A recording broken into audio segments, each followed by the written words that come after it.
2 को देख रहे हैं जी, और चैप्टर 2 के अंदर हमने कुछ बातों को अंडरस्टैंड करने की कोशिश की है और फर्दर आगे चलते हैं। सबसे पहले तो हमने देखा था कि मैनेजरियल एनालिसिस से मुराद क्या है, internal analysis and external analysis. फिर हमने कुछ उसको एग्जाम्पलीफाई किया था कि इंटरनल एनालिसिस से क्या मुराद है, एक्सटर्नल से क्या मुराद है। फिर हमने देखा कि अच्छा कौन कौन से मेथड लग रहे होंगे। एक्सटर्नल एनालिसिस के अंदर एक लफ्ज पेस्टल लिखा हुआ है, जो कि जहां से हमने फिर आगाज किया इस सारे काम का। सबसे पहले हमने मार्केट की साइकिल को अंडरस्टैंड करने की देखा कि इकोनॉमिक साइकिल जो है वो किस तरह से मूव कर रहा होता है। रिकवरी किसे कहते हैं या एक्सपेंशन किसे कहते हैं, और रिसेशन या कॉन्ट्रैक्शन किसे कहते हैं। फिर इकोनॉमिक एनवायरनमेंट की बात हुई, हमने कहा कि जी 2 तरह की एनवायरनमेंट हो सकती है, one is micro and other is macro. Micro जो है वो बराह रास्त हमें अफेक्ट कर रही है, हमारी इंडस्ट्री हमारे उसको, और मैक्रो जो है वो ओवरऑल इकोनॉमी को अफेक्ट कर रही है। फिर हम और आगे चले और हमने इकोनॉमिक इंडिकेटर की बात की। इकोनॉमिक इंडिकेटर को हमने कहा ये की स्टैट्स ऑफ द इकोनॉमी है, और हमने इनको 3 कैटेगरीज में डिवाइड किया, leading economic indicator, lagging economic indicator and Constance. Leading economic indicator के बारे में हमने कहा कि जब इकोनॉमी कोई मूव लेने लग गई होती तो ये सबसे पहले इंडिकेट करते हैं कि अच्छा इकोनॉमी किस तरफ जाना चाह रही है, या यहां से फ्यूचर आउटलुक क्या हो सकती है। कर हम फोरकास्टिंग ही रहे हैं, ये 100% एब्सोल्यूट नहीं हो सकता, लेकिन एक फोरकास्ट कर रहे हैं, प्रिडिक्ट कर रहे हैं कि फ्यूचर की परफॉर्मेंस किधर जा रही होगी। तो लीडिंग इकोनॉमिक इंडिकेटर क्या करते हैं, एट द स्टार्ट जब अभी वो चेंज आई नहीं होती, लेकिन उसको फोरकास्ट करके ये इंडिकेटर चेंज होना शुरू होते हैं। जैसे आपने कल देखा कि पाकिस्तान की हिस्ट्री का हाईएस्ट 1 डे का गेन स्टॉक एक्सचेंज में आया, ठीक है ना, 16-17। अब हम अगर इसे पॉलिटिकली डिसहार्ट होते रहेंगे तो वो नहीं, हमें हमारा सब्जेक्ट यही है। हमें 8 रुपए की डॉलर की मूवमेंट नजर आई, ठीक है ना, स्टॉक एक्सचेंज नजर आई, इकोनॉमिक कोई चेंज तो नहीं आ गई है जी, ऐसे ही कहेंगे लोग। मैं एक्सप्लेन करता हूं। देखिए होता क्या है, जब इकोनॉमी किसी डायरेक्शन में जाने की कोशिश करती है तो इंडिकेटर मूव करना शुरू करते हैं, ठीक है ना। हो सकता है ये बिल्कुल आर्टिफिशियल हो सकता है ये बिल्कुल मैनिपुलेटेड हो, लेकिन हम इसे एज अ सब्जेक्ट तो यही डालेंगे ना। लीडिंग इंडिकेटर हम किसे कह रहे थे, कोई भी ऐसा इंडिकेटर जो पहले मूव होता है इकोनॉमी में चेंज आने के, ठीक है ना। हम यहाँ थ्योरेटिकल गुफ्तगू कर रहे हैं, प्रैक्टिकली हो सकता है बिल्कुल इससे रिवर्स हो रहा हो, ठीक है ना। उस पर क्योंकि सियासी बात इस वक्त नहीं कर रहे हैं हम उसे कहीं एग्जाम्पलीफाई कर रहे हैं कि जब हम जिस दौर में रह रहे हैं और जो सब्जेक्ट पढ़ रहे हैं, अगर वो हमारी एनवायरनमेंट में कहीं इस वक्त हो रहा है तो जाहिर है उसी के साथ उसे अटैच करना पड़ेगा ना। तो लीडिंग इकोनॉमिक इंडिकेटर जो इकोनॉमी में चेंज आने से पहले, बिफोर चेंज होना शुरू होंगे, और लेगिंग जो बाद में चेंज होंगे। अब बाद में पता चले कि अगर तो कोई चेंज आई है और अगर जीडीपी इंक्रीज हो रही है और अगर कोई दोबारा कोई चीजें चेंज हुई हैं तो फिर रियल चेंज आना शुरू हो जाएगी। और यहाँ बड़ी अहम बात, इसको यहां से भी देखें कि हम इसे ले क्या कर रहे हैं, प्रिडिक्ट फ्यूचर परफॉर्मेंस कर रहे हैं। प्रिडिक्ट का मतलब ही यही है कि ये 100% ठीक होना जरूरी नहीं है, ये बिल्कुल इसके रिवर्स में भी चीजें आ सकती हैं। फिर हमने यहाँ इन सारी चीजों को थोड़ा अंडरस्टैंड किया, कुछ चीजों को यहाँ हमने पुट भी किया कि स्टॉक मार्केट के रिटर्न हैं, डॉलर की पैरिटी है, ये कैसे चीजें शो हो रही होंगी। फिर हम और आगे चले, फिर हमने दोबारा इकोनॉमिक साइकिल को देखा और हमने कहा ये ट्रेंड लाइन है, पीक है, ट्रफ है, ये एक्सपेंशन है।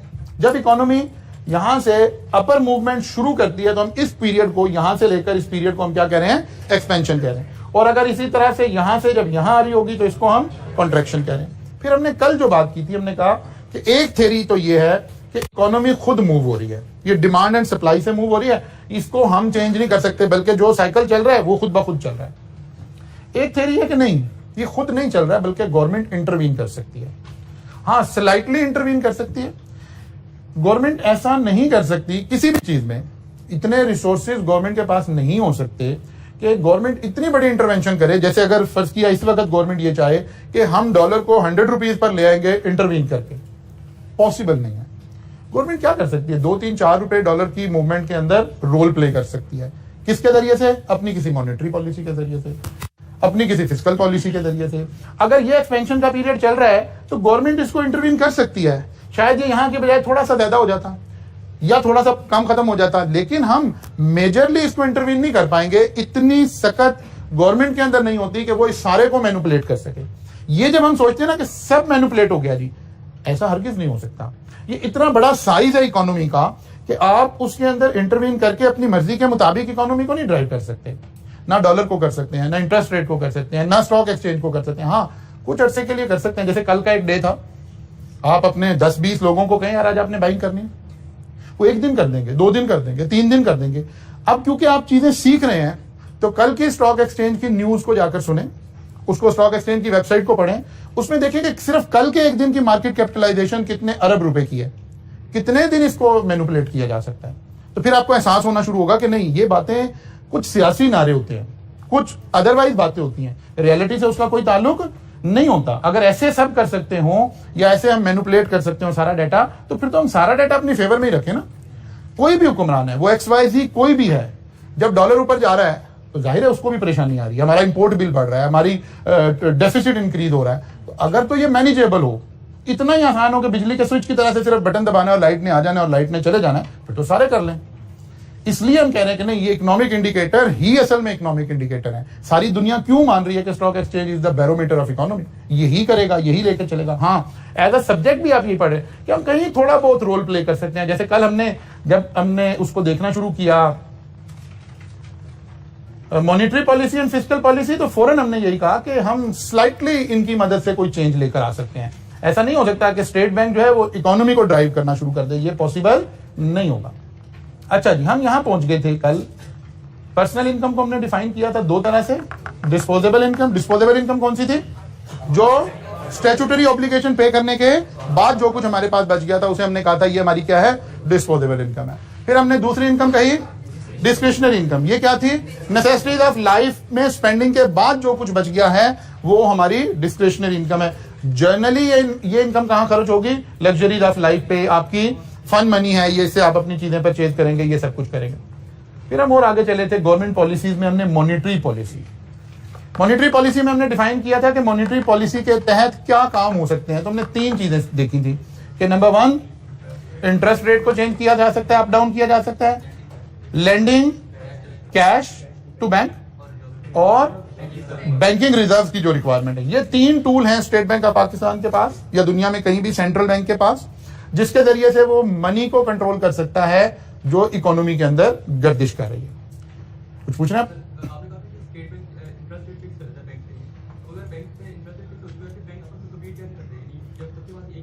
नहीं, स्टेट बैंक क्या डिफाइन करता है, जब ये जो रिजर्व की रिक्वायरमेंट है ना, जब हम रेट की बात कर रहे थे ना, जैसे मैंने कल एक लफ्ज लिखा था काइबोर, कराची इंटरबैंक। अब ये स्टेट बैंक है और ये कोई आपका कमर्शियल बैंक है। जब स्टेट बैंक को पैसे चाहिए, ये क्या करता है, वो जब आप कहते हैं ना आज इतने टी बिल्स जारी हुए और ये वो इस तरह की न्यूज जब आप सुनते हैं, समटाइम स्टेट बैंक को पैसे चाहिए होते हैं, ये कमर्शियल बैंक से पैसे ले लेता है। समटाइम एक बैंक के पास पैसे आए, उसे ज्यादा पैसे चाहिए और उसकी जो रिजर्व्स हैं वो उतने नहीं है, तो ये स्टेट बैंक से ले लेता है। इस रेट को डिफाइन कर देता है स्टेट बैंक, इसको हम काइबोर कह रहे हैं, कराची इंटर बैंक रेट, जो एक बैंक दूसरे बैंक को देगा। इसीलिए जब आप किसी बैंक के पास जाते हैं तो बैंक आपके साथ ना जब फाइनेंसिंग वगैरह कर रहा होता है, 2 तरीके से आपको ऑप्शन प्रोवाइड करता है। मतलब आप एक लॉन्ग टर्म लोन ले रहे हैं तो कहते हैं यार ऐसा करते हैं, काइबोर प्लस 2% मेरा आपका एग्रीमेंट है, जो काइबोर आएगा वो तो मेरा रेट है ही है, 2% मैं अपना प्रॉफिट रख रहा हूं। मसलन अगर काइबोर 12% है तो 2% मीन्स आपका 14% है। लेकिन अगर स्टेट बैंक ने काइबोर चेंज कर दिया, ये 9% रह गया, तो फिर आप 11% पर आ जाएंगे, और अगर इंक्रीज हो गया तो इंक्रीज हो जाएगा। काइबोर प्लस फाइनेंसिंग कहलाएगी। सम टाइम बैंक ये रिस्क खुद ले लेता है, या आप कहते हैं नहीं यार मेरे साथ ना रेट फिक्स कर दे, काइबोर के साथ मुझे लिंक ना करें, मुझे तो 14% पे ही आपने देना है, अगर बढ़ गया तब भी यही रेट रहेगा, कम हो गया तब भी यही रेट रहेगा। ये कहीं सोर्सेज ऑफ फाइनेंस में अदनान साहब वाले पोर्शन में भी इनका कहीं थोड़ा बहुत जिक्र आएगा। अच्छा जी, दूसरी पॉलिसी हमने डिस्कस की थी फिस्कल पॉलिसी। फिस्कल पॉलिसी किससे रिलेटेड थी? Government policy on revenue, spending and government boring. अच्छा, फिर हमने ये सारा कर लिया था, यहां से आगे चलते हैं।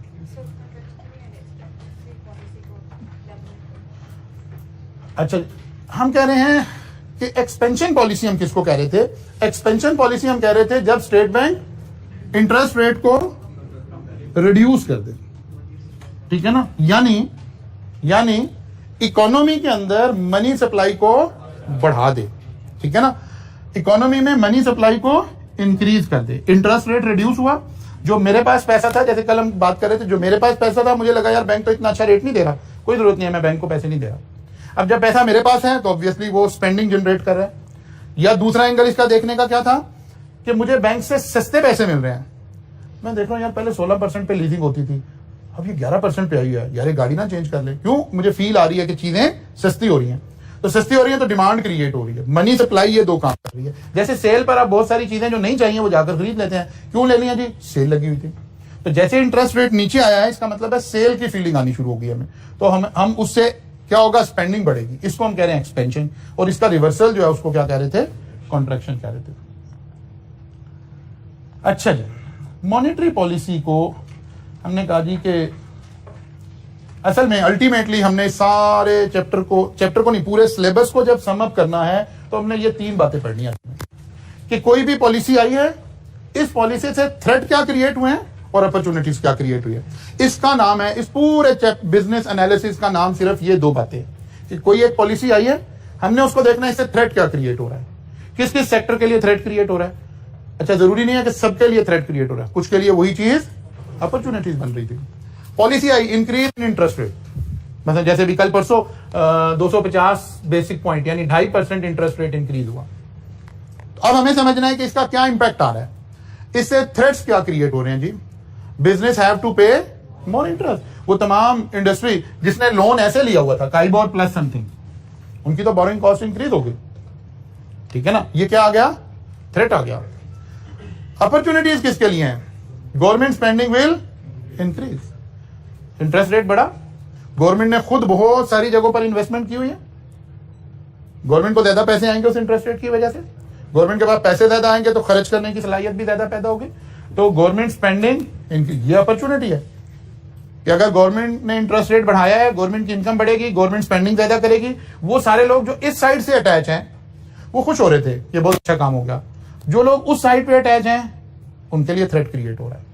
इसी तरह से decrease in interest rate, government spending might be decrease. अब थ्रेट हमने उधर तो मुश्किल बात लिखनी थी, अब ये वाले लोग जो थे ये उधर फॉल कर गए, फिर लग रहा है अच्छा यार ये तो इसका मतलब गवर्नमेंट तो सड़कें नहीं बनाएगी, गवर्नमेंट तो फलां काम नहीं करेगी, तो इसका मतलब है जो लोग ये वाले काम कर रहे थे उनके लिए तो थ्रेट क्रिएट हो गया। और बिजनेस के लिए opportunity, more project will be viable, क्योंकि इंटरेस्ट कॉस्ट कम हो गया। उधर आपने एनपीवी पढ़ लिया, थोड़ा सा एनपीवी पढ़ लिया ना। एनपीवी आप क्या करते हैं, पॉजिटिव एनपीवी आ रही है तो आप कह रहे हो कि यार ये प्रोजेक्ट करना चाहिए, तो जितना इंटरेस्ट रेट नीचे आएगा मोर प्रोजेक्ट वायबल हो जाएंगे इकोनॉमिकली। अब तो एनपीवी से भी हम लिंक करके इसकी बात कर सकते हैं। तो ये वो वाली बात लिखी हुई है। गवर्नमेंट के लिए नहीं अपॉर्चुनिटी की बात हो रही, नो नो नो, हम बिजनेस के लिए, ये थ्रेट और अपॉर्चुनिटी हम बिजनेस के लिए देख रहे हैं, हम बिजनेस के एंगल से बात करें। ये नहीं कह रहे कि गवर्नमेंट के लिए अपॉर्चुनिटी है, हाँ, बिजनेस के वो सेक्टर जो सरकारी काम करते हैं, सड़कें बनाते हैं, हॉस्पिटल बनाते हैं, हॉस्पिटल में सप्लाई देते हैं और सारे काम करते हैं, वो कहते हैं गवर्नमेंट ना अब ये काम करवाने लगी है। इसका मतलब है वो सारा बिजनेस उसको पैसे मिलेंगे।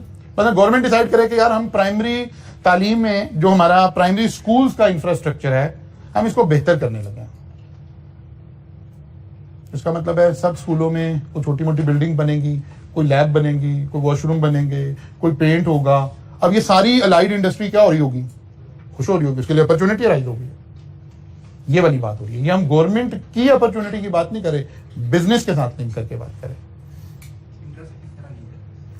इंटरेस्ट ऐसे लिंक कर रहा है कि गवर्नमेंट ने पैसा इन्वेस्ट किया हुआ है, मसलन आप आहिस्ता आहिस्ता फाइनेंशियल जहन में कन्वर्ट हो। मैं बहुत सारी बातें क्लास में भी कम कर रहा होता हूँ इसलिए कि आप पॉलिटिकली सब लोग ज्यादा अटैच होते हैं। एनआईटी, नेशनल इन्वेस्टमेंट ट्रस्ट, ये हमारा एक इदारा है, इसकी सबसे बड़ी मेजर शेयर होल्डर कौन है, गवर्नमेंट, ठीक है। पीपीएफएल ये हमारा ऑयल का है इदारा, ओजीडीसी, पीटीसीएल, ये सब कौन है, एक्चुअली गवर्नमेंट है, क्योंकि मेजॉरिटी शेयर होल्डिंग इन सारी पीएसओ, इन सारे इदारों में मेजर शेयर होल्डिंग किसकी है, गवर्नमेंट की है। जब हमने कहा कि इंटरेस्ट रेट इंक्रीज हुआ तो जो गवर्नमेंट ने इन्वेस्टमेंट्स की हुई हैं जहां पे इस तरह के इदारों में, एनआईटी और इस तरह के इदारों में जहां इंटरेस्ट बेस्ड प्रॉफिट आ रहा है, तो इन इदारों का प्रॉफिट बढ़ेगा, गवर्नमेंट को ज्यादा पैसे आएंगे, गवर्नमेंट को ज्यादा पैसे आएंगे स्पेंडिंग बढ़ेगी तो अलाइड बिजनेसेस को बेनिफिट होगा। इंटरेस्ट रेट रिड्यूस हो गया, इसका रिवर्सल लिख दिया हमने। नहीं, हम इस वक्त एक चीज का, गवर्नमेंट की जो ओवरऑल इनकम है ना, वो तो कोई 200 सवा 200 फैक्टर से मिलकर बन रही है। हम इस वक्त सिर्फ एक फैक्टर को आइसोलेट करके देख रहे हैं, इसलिए इतना कोरिलेट हो रही है बात।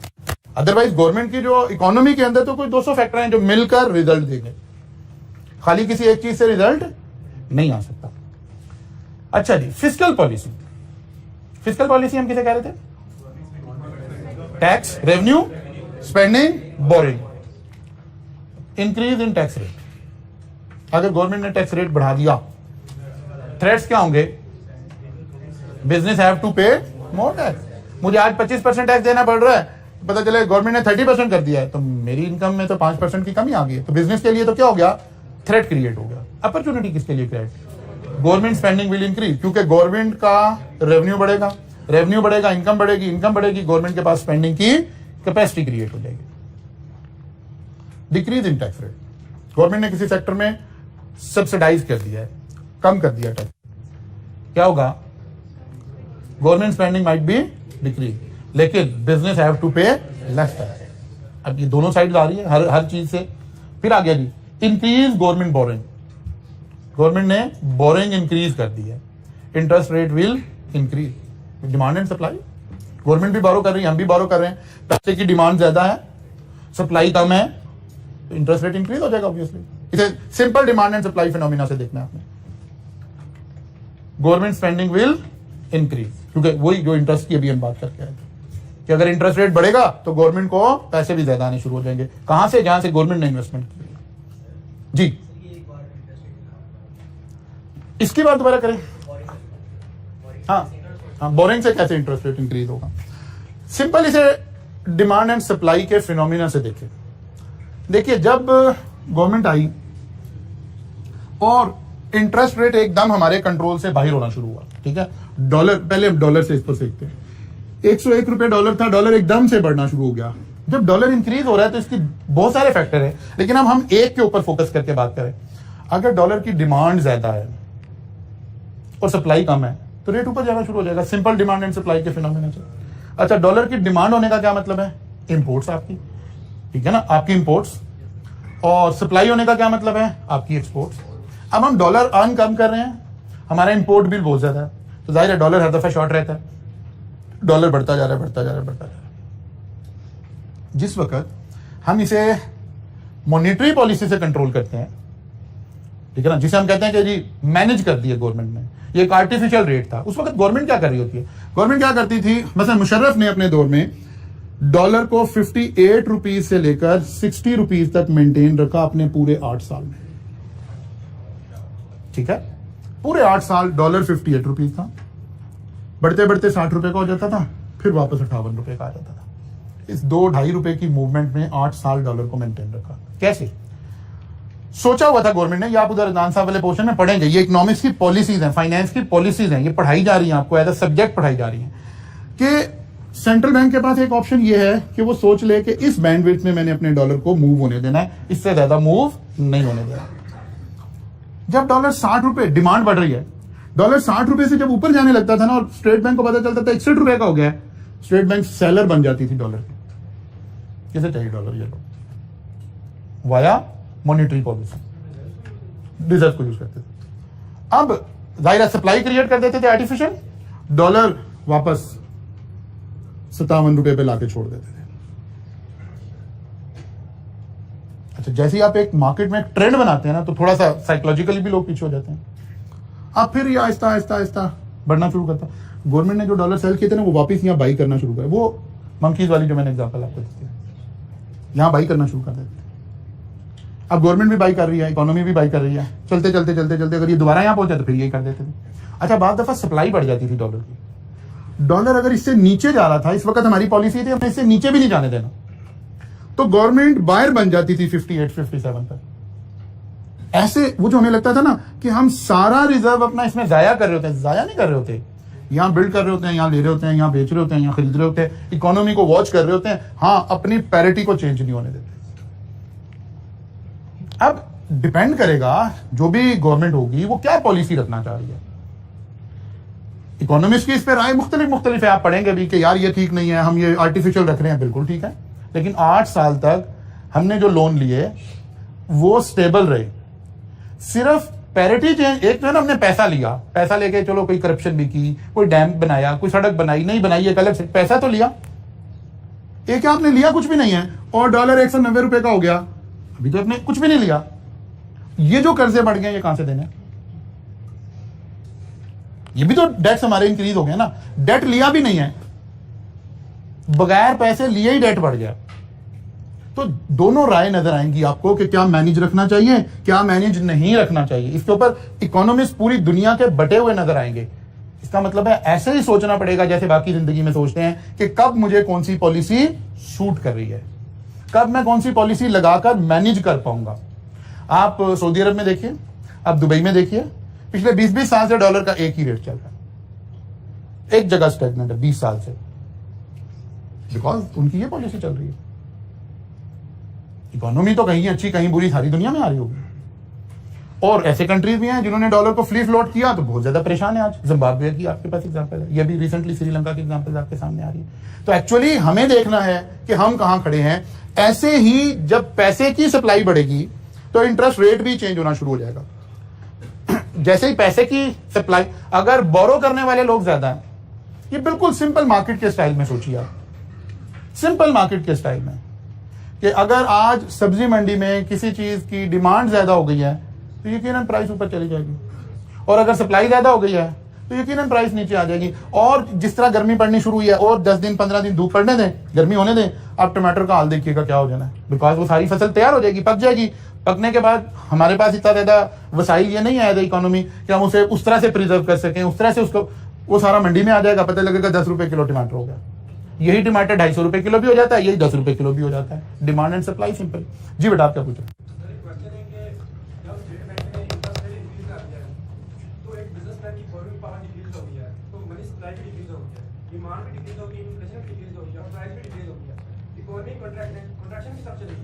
दूसरी तरफ गवर्नमेंट ने इन्वेस्टमेंट की हुई है और गवर्नमेंट की स्पेंडिंग इंक्रीज हो गई है। जब इंक्रीज हो गई तो मनी सप्लाई इंक्रीज हो गई और इकोनॉमी एक्सपेंशन की तरफ चली है। इसीलिए बड़ा अच्छा सवाल आप कर रहे हैं। ये कल भी कोई एक बच्चे ने मेरे से उसमें भी ग्रुप में भी पूछा होता, दोबारा देखिए। इसी वजह से तो ये साइकिल्स बनते हैं। एक लफ्ज आप सीखेंगे, अभी कहीं सीखा होगा शायद, कॉस्ट अकाउंटिंग में भी लफ्ज होता है, ट्रेड ऑफ करना है।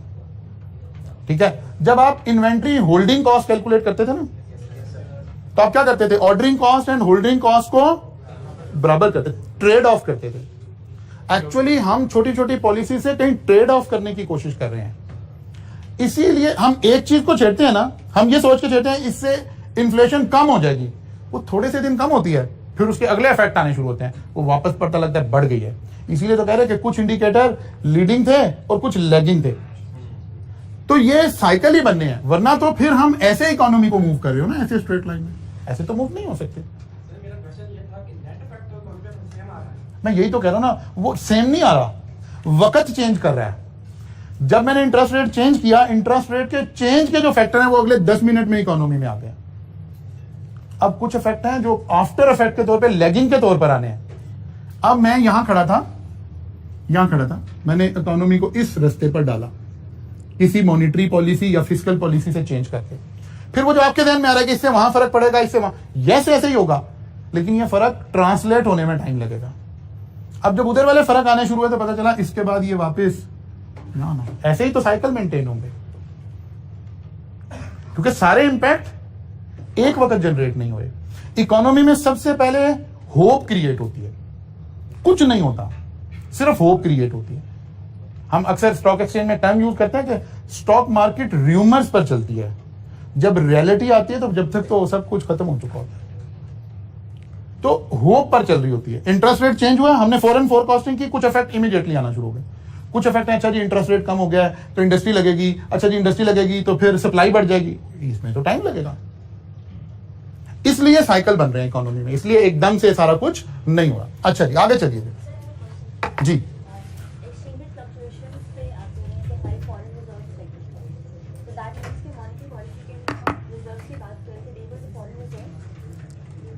extremely fluctuations are affected by foreign reserves of the country, right? हाँ बिल्कुल ठीक है हमारा डॉलर का रिजर्व है। बेटा, नहीं बातें नहीं करें जी।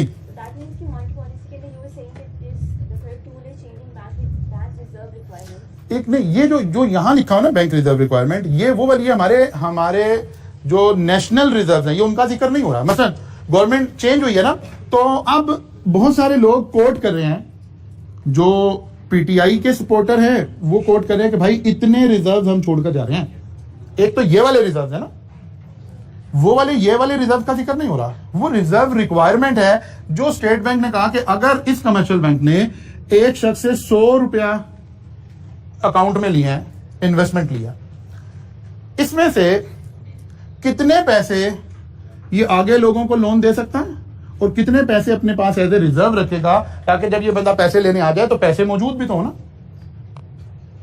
शायद आपको याद नहीं होगी वो बात, एक मरतबा तो 5-7 साल पहले की बात है, एक र्यूमर फैलाई गई फैसल बैंक के बारे में कि जी फैसल बैंक जो है ये दिवालिया होने जा रहा है और इसका फुला इन्वेस्टमेंट और ये और ये और ये, इसके पास जो लोगों के डिपॉजिट्स पड़े हैं, अगर लोग आज अपने डिपॉजिट विड्रॉ करने चले जाएं तो इसके पास पैसे कोई नहीं है।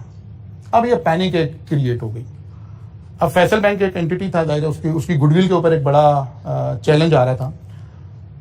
तो जनरली बैंक कैसे बिहेव करता है कि अगर आप कोई एक बड़ी अमाउंट बैंकर को कहना यार मुझे आज 1 करोड़ रुपया चाहिए, तो आपके साथ जाहिर है उसके थोड़े से ताल्लुकात होते हैं। वो कहते सर क्या कर रहे हैं, महीने का आखिर आया हुआ है, आप पैसे 2-4 दिन दें फिर मैं आपको दे देता हूँ। तो आप मैनेजर के साथ थोड़ा कोऑपरेट कर रहे होते हैं। कोई ईयर एंड आ रहा होता है, कोई जून आ रहा होता है, वो कहता है सर कुछ पैसे जमा करवा दें, या कम से कम आप निकलवाने गए कि सर अभी ना निकलवाएं, मेरी ब्रांच का बैलेंस खराब हो जाएगा। उन दिनों में जब फैसल बैंक को चैलेंज दरपेश हुआ, उन्होंने कहा नहीं, जो पैसे लेने आ रहा है ताकि हमारी गुडविल ना डैमेज हो, बल्कि उन्होंने सम टाइम ब्रांचेस के अंदर क्या किया, जो पीछे ऐसे काउंटर था ना, सिक्योरिटी अपनी इंक्रीज की, इसके ऊपर यहाँ पैसों के लाके ढेर लगा दिए कि कस्टमर को पता चले कि हमें ये वाली प्रॉब्लम नहीं है। ये उस वाले रिजर्व की बात हो रही है कि बैंक ने अपने पास कैसे कितने पैसे रखने हैं। मसलन ये रिजर्व तो हर जगह ही ऐसे है ना, आप कोई भी करेंसी नोट निकालिए, आपकी करेंसी नोट के ऊपर एक फिक्रा लिखा हुआ है, हामिल हाजा को मुतालबा पर अदा करेगा। कोई भी करेंसी नोट देखें उसके ऊपर ये एक सेंटेंस लिखा हुआ है। इसका क्या मतलब है? निकाला नोट पे एक हाँ आप सब निकाल लें जी, ये मेरा हुआ, चलो तो ऊपर लिखा हुआ है हामिल हाजा को मुतालबा पर अदा करेगा, और नीचे लिखा हुआ है साइन हुए हैं रजा बाकर, गवर्नर बैंक दौलत ऑफ पाकिस्तान। इसका क्या मतलब है? एक्चुअली इंसानियत के साथ पहला जुल्म उस वक्त हुआ जब हम पेपर करेंसी में ट्रांसफर हुए, ठीक है ना। वरना करेंसी हम किसे कहते थे? करेंसी तो हम गोल्ड को कहते थे, ठीक है ना, गोल्ड को कहते थे। जब तक गोल्ड की सूरत में करेंसी थी, दुनिया के अंदर महंगाई और ये मामलात इस तरह के नहीं थे, क्योंकि कोई भी गवर्नमेंट उतनी ही चीजें बना सकती थी, उतनी करेंसी बना सकती थी जितना उसके पास गोल्ड था। फिर एक वक्त आया, हमें आइडिया आ गया कि यार गोल्ड को एक तरफ करें, करेंसी नोट हम पेपर मनी में आ गए। लेकिन रूल क्या है? रूल ये है गवर्नमेंट उतने करेंसी नोट छापेगी जितने उसके पास गोल्ड का रिजर्व होगा। अब अगर ये उसूल मेंटेन रखा जाए तो फिर ये इतने मसाइल जो हम पढ़ रहे हैं इनमें से कोई भी नहीं आएंगे। अब प्रॉब्लम क्या है? गवर्नमेंट के पास गोल्ड है 10 अरब रुपए का, उसने नोट छाप दिए 100 अरब रुपए के, जिससे महंगाई आ रही है बेसिकली एक्चुअली। अब इस नोट के ऊपर लिखा कि ये तो रसीद है, कागज है, ये तो करेंसी तो नहीं है। ये इसके ऊपर लिखा कि जो अगर आप कभी भी चाहें तो आप स्टेट बैंक को जाके कहें कि यार मुझे मेरा गोल्ड दे दो, ये अपने कागज अपने पास रखो। ये लाइन लिखी हुई है हामिल हाजा को मुतालबा पर अदा करेगा। लेकिन अगर आज हम खुदा ना खास्ता सारी कौम सोना लेने पहुंच जाए तो गोल्ड तो वहां है नहीं है, तो कंट्री जब भी डिफॉल्ट कर जाएगा, स्टेट बैंक डिफॉल्ट कर जाएगा। अब स्टेट बैंक ने क्या किया, एक रेशो मेंटेन रखी हुई है कि यार इसके अंदर अंदर अंदर ऐसे ही अगर स्टेट बैंक ये रेशो ना रखे तो जब लोग बैंक में पैसे लेने आ जाएं और आपने पैसे आगे उधार दे दिए हैं तो फिर आप लोगों को क्या कह रहे होंगे कि यार पैसे तो नहीं है, तो इसका मतलब है बैंक तो डिफॉल्ट कर गया। इस वाली रेशो का जिक्र हो रहा है, ये वाला, ये हमारे फॉरेन रिजर्व्स का जिक्र नहीं हो रहा, ये वाले रिजर्व्स का जिक्र हो रहा है कि बैंक के पास अगर 100 रुपए आए हैं तो 40 रुपए वो अपने पास रिजर्व में रखेगा, 60 रुपए लोगों को लोन पे देगा। ये रेशो, इसे हम प्रूडेंशियल रेगुलेशंस कहते हैं, स्टेट बैंक ये बनाती रहती है जी।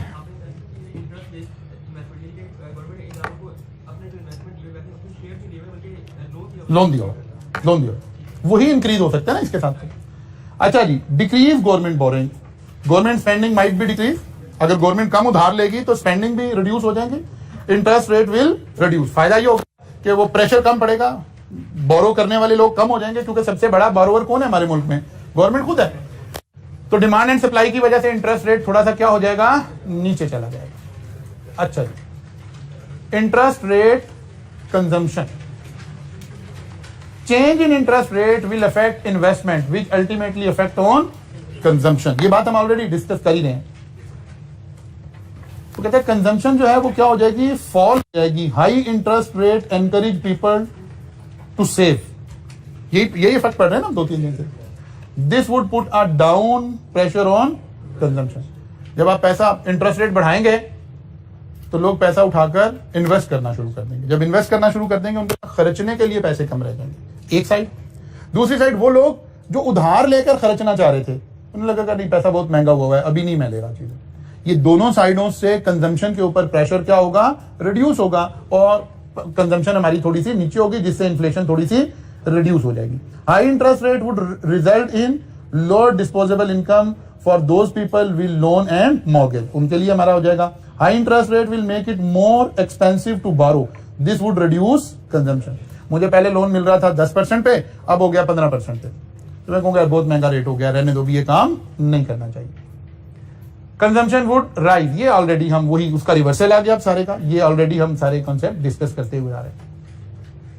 Unemployment, situation in which individual do not get jobs. अगर इंडिविजुअल्स को जॉब नहीं मिल रही है तो इसको हम क्या कह रहे हैं, अनएम्प्लॉयमेंट है। अनएम्प्लॉयमेंट कैन बी रिड्यूस, कैसे जी, increasing government expenditure. Government expenditure बढ़ा दे, डेवलपमेंट के काम शुरू हो जाएंगे, लोगों को रोजगार मिलना शुरू हो जाएगा, एक इकोनॉमी के अंदर थोड़ा सा सांस आना शुरू हो जाएगा लोगों को। Reducing tax and interest rate, अगर टैक्स कम कर देंगे तब भी लोगों को इनकम बढ़ेगी, इदारों की इनकम बढ़ेगी, वो एम्प्लॉइज ज्यादा हायर करना शुरू कर देंगे। इंटरेस्ट रेट कम करेंगे, मुझे पैसा सस्ता मिलना शुरू होगा, मैं पैसा लेके फिर क्या लगाना चाहूंगा, कोई इंडस्ट्री लगाना चाहूंगा, अपने बिजनेस की एक्सपेंशन में जाऊंगा। इसका मतलब है ये फिर अगेन गवर्नमेंट पॉलिसीज के जरिए से हम अनएम्प्लॉयमेंट को स्लाइटली चेंज कर सकते हैं। ये बात ध्यान में रखें, हम ये जितनी बातें पढ़ रहे हैं यहां से हम इसके स्लाइट इफेक्ट्स की बातें कर रहे हैं। इकोनॉमी ने रहना उसी तरह ही है, सर्कल वही उसी तरह ही चलनी है, हम थोड़ा सा बेटर, थोड़ा सा बेहतरी ला सकते हैं। कॉजेज एंड सोशल इफेक्ट और इकोनॉमिक इफेक्ट,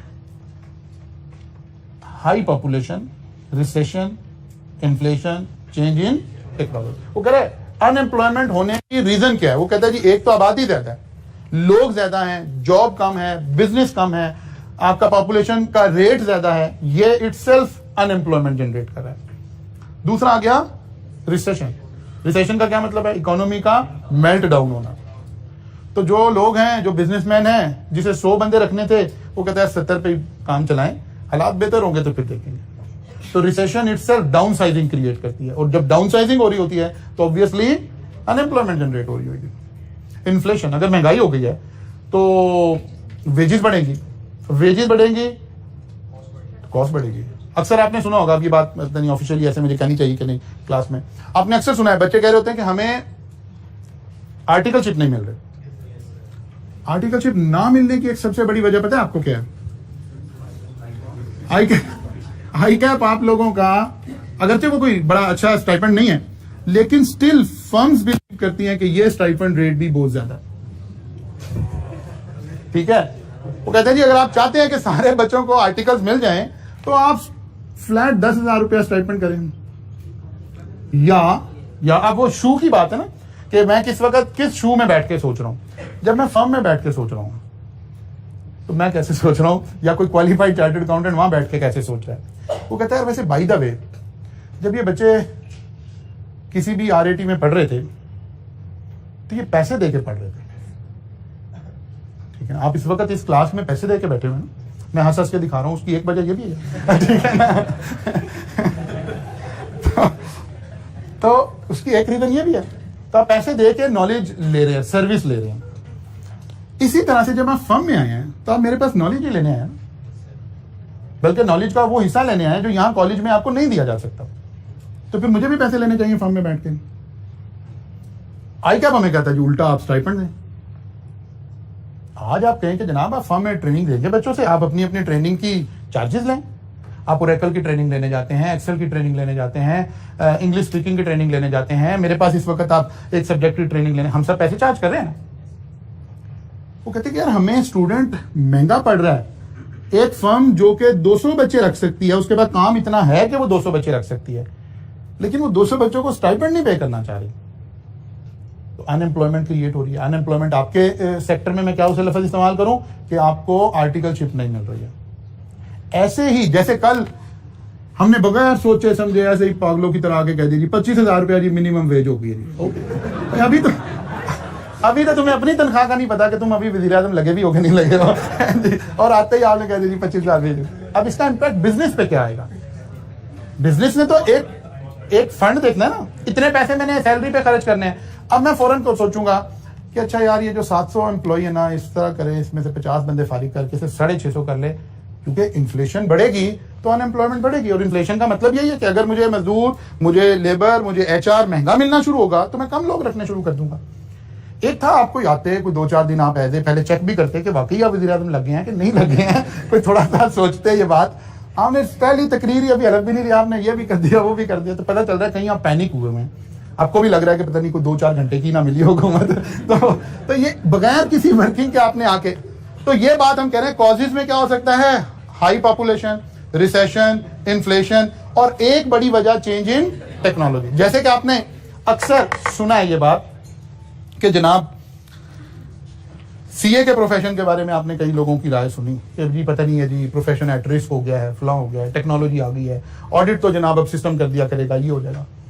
तो इस तरह की बातों के ऊपर भी यकीनन कहीं ना कहीं थोड़ा बहुत असरात तो हैं इन बातों के, लेकिन कितने हैं और कितने नहीं हैं उसे किस तनाजुर में देखना चाहिए, ये बात हम यहाँ एज ए सब्जेक्ट पढ़ रहे हैं। हाँ, चेंज इन टेक्नोलॉजी की वजह से यकीनन एम्प्लॉयमेंट में प्रॉब्लम आ रही है। ऐसे काम जो 10-10 लोग कर रहे थे वो कोई एक आदमी बैठा हुआ कर रहा है, और जब से ये आर्टिफिशियल इंटेलिजेंस शुरू हुआ तो पता चला है सम टाइम उस एक की भी जरूरत नहीं है। ठीक है ना? मसलन एक छोटी सी एग्जांपल से हम बात करते हैं। क्लासरूम में अक्सर कॉलेजेस में क्या हो रहा था, आप क्लास पढ़ रहे हैं तो एक बच्चा आता है, वो आकर पीछे से खड़ा होकर काउंटिंग कर रहा होता है कि कितने बच्चे क्लास में बैठे हुए हैं।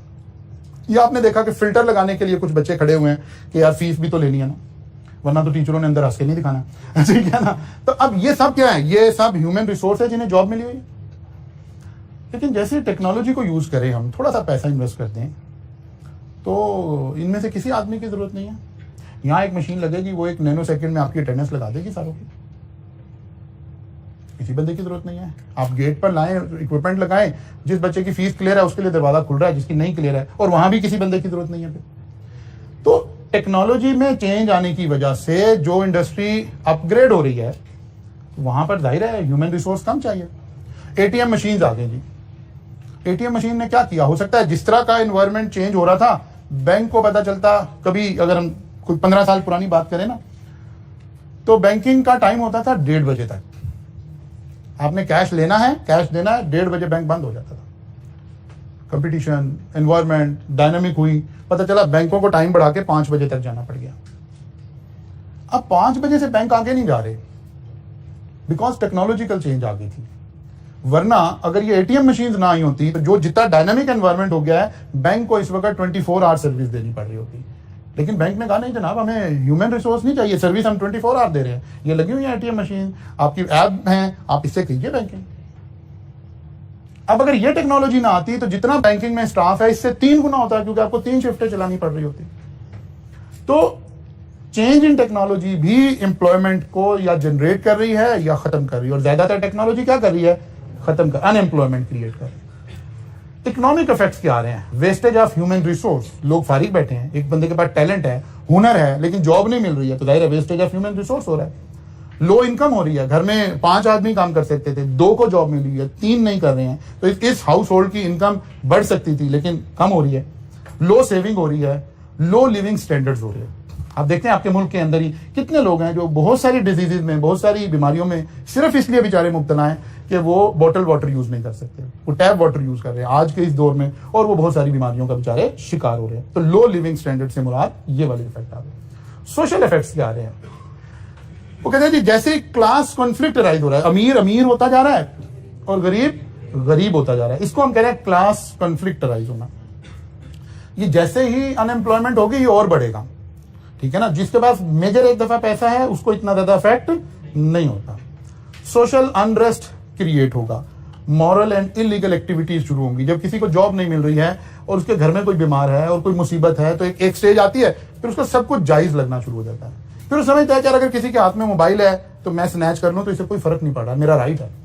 तो ये वाली बातें लिखी हैं। मोर इलीगल एक्टिविटीज, चोरियां ज्यादा होंगी, डाके ज्यादा पड़ेंगे, सोशल मामला जो है वो आपके डिस्टर्ब होंगे। इसका मतलब ये हुआ, अब ये सारी चीजों को हम देखें तो ये वन और अदर पे हमारे बिजनेस के साथ लिंक है, सारी बातें ये बिजनेस को अफेक्ट कर रही हैं। तो कल इंशाल्लाह ताला जी यहाँ से फर्दर आगे चलेंगे, अनएम्प्लॉयमेंट तक पहुंच गए, कल इंशाल्लाह यहाँ से आगे चलेंगे।